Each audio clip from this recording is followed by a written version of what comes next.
মধ্যপ্রাচ্যের আকাশ এখন বারুদের গন্ধে ভারী। মার্কিন প্রেসিডেন্ট ডোনাল্ড ট্রাম্পের কড়া ভাষণের রেশ কাটতে না কাটতেই পাল্টা বিধ্বংসী হামলার ঘোষণা দিয়ে পুরো বিশ্বকে কাঁপিয়ে দিয়েছে তেহরান।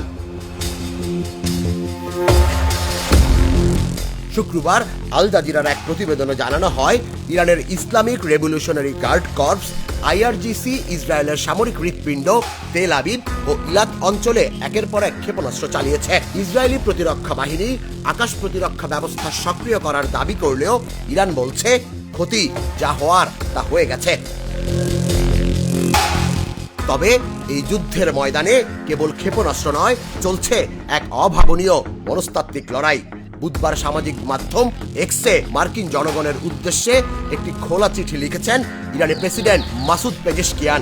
সেখানে তিনি এক তীক্ষ্ণ প্রশ্ন ছুড়ে দেন, ট্রাম্পের এই যুদ্ধ কি আদৌ আমেরিকার স্বার্থকে বড় করে দেখছে?